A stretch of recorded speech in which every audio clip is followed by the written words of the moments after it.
Look at this photograph. Do you have any ideas about what it could be? This is the great Stupa of Sanchi, one of many sacred or holy dome-shaped shrines built all over Asia to honor the Buddha, the founder of Buddhism. Today you will learn a little bit about Buddhism, the world's fourth largest religion, and the Buddhists who practice this religion. It all began about 2,500 years ago with the birth of Siddhartha Gautama in the foothills of the Himalayan mountains. Siddhartha was a prince born to very rich parents. Siddhartha's parents loved him very much, so much in fact that they wanted to protect him from all the suffering or misery and pain in the world. By doing so, they thought he would always be happy. So Siddhartha was kept behind the walls of the palace and was given anything he wanted.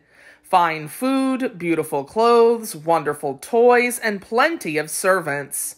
Siddhartha knew very little about life outside the palace walls. Then, as Siddhartha grew into a young man, he began to venture out beyond the walls of the palace. Despite possible danger, Siddhartha began to explore beyond the palace walls. Driven by a servant in a horse-drawn chariot, Siddhartha was shocked and dismayed to see what his parents had kept hidden from him. On one trip, he saw a poor old woman bent over and barely able to stand. On another, he saw a sick and hungry man lying by the side of the road crying out for help. On a third trip, Siddhartha saw two people weeping. All around him, people were suffering. Siddhartha began to worry about all of these people outside the palace walls. What, he wondered, could he do to help them? Seeing all of this suffering, Siddhartha could no longer be happy with his comfortable life. And so he made the decision to leave his riches behind. One night he crept out of the palace, moved beyond its walls, and headed out along India's dusty roads in search of answers to his questions. For many years, Siddhartha wandered the land, studying with spiritual teachers along the way. He was forever asking his teachers how to conquer or overcome suffering and achieve happiness on earth. None of their answers seemed to satisfy him. One night, stopping to rest beneath a fig tree, Siddhartha crossed his legs and vowed that he would not move until he had the answers to his questions. Siddhartha sat under the fig tree for 7 weeks, meditating on his questions. When he finally had the answers he was searching for, he felt like an entirely different person. During those 7 weeks, he believed he had received enlightenment. In Buddhism, when someone receives enlightenment, it means the person gains a greater understanding of life, no longer desires or wants worldly goods, and is then believed to be free from suffering. Siddhartha now thought he had a new and deeper understanding about life, why people suffer, and how to end suffering on earth. Siddhartha became known as the Buddha, meaning one who is awake or enlightened one.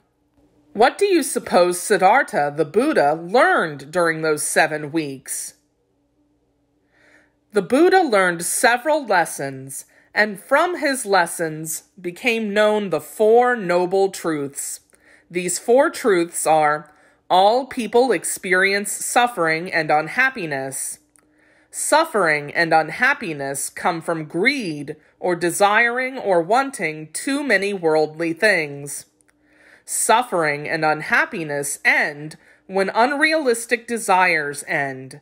If something is unrealistic, that means it is very difficult or impossible to achieve. People can end suffering and unhappiness by following a few basic rules. The Buddha's rules may sound familiar to you. They include rules like be kind to others, do not tell lies or cheat or steal, do not be selfish, do not harm people or animals, train your mind to think clearly. The word train, as used in this sentence, means to practice skills. The Buddha lived a long life traveling through India, teaching others about the 4 Noble Truths and his rules for life. He had many followers in his lifetime, and Buddhism spread to many lands after his death. One person who is credited with helping the spread of Buddhism is a powerful ruler named Ahsoka. Ahsoka was not always an enlightened person. Rather, he was a warrior king who led many soldiers into battle, wounding and killing thousands of people as he expanded his great empire. But one particularly violent battle changed Ahsoka's life. As he rode across the battlefield, seeing how his desires to rule a great empire hurt others, he became horrified by what he had done. Ahsoka decided that day to change his life and study the teachings of the Buddha. From then on, instead of sending men into battle, he became nonviolent and sent trained teachers throughout Asia to spread the study of Buddhism. Often traveling in great caravans, Ahsoka's trained teachers did more, much more than preach and teach. In India and far beyond, they carried food and medicine to help people in need. Ahsoka also ordered his teachers to build hospitals for people and animals, dig wells and irrigation ditches, plant shade trees by the road to comfort weary travelers, and to build roads to ease traveling from place to place. Ahsoka made sure that the Buddha's message of peace and kindness was carved on big rocks and stone monuments all over India. Although he allowed his people to practice Hinduism and other religions, he wanted everyone to be enlightened by the teachings of the Buddha. Stupas, like the one you saw at the beginning of this read aloud, already existed, but Ahsoka built many more stupas to hold relics, or important historical objects, of the Buddha. Today, Buddhists travel from all over the world to worship at these sacred shrines.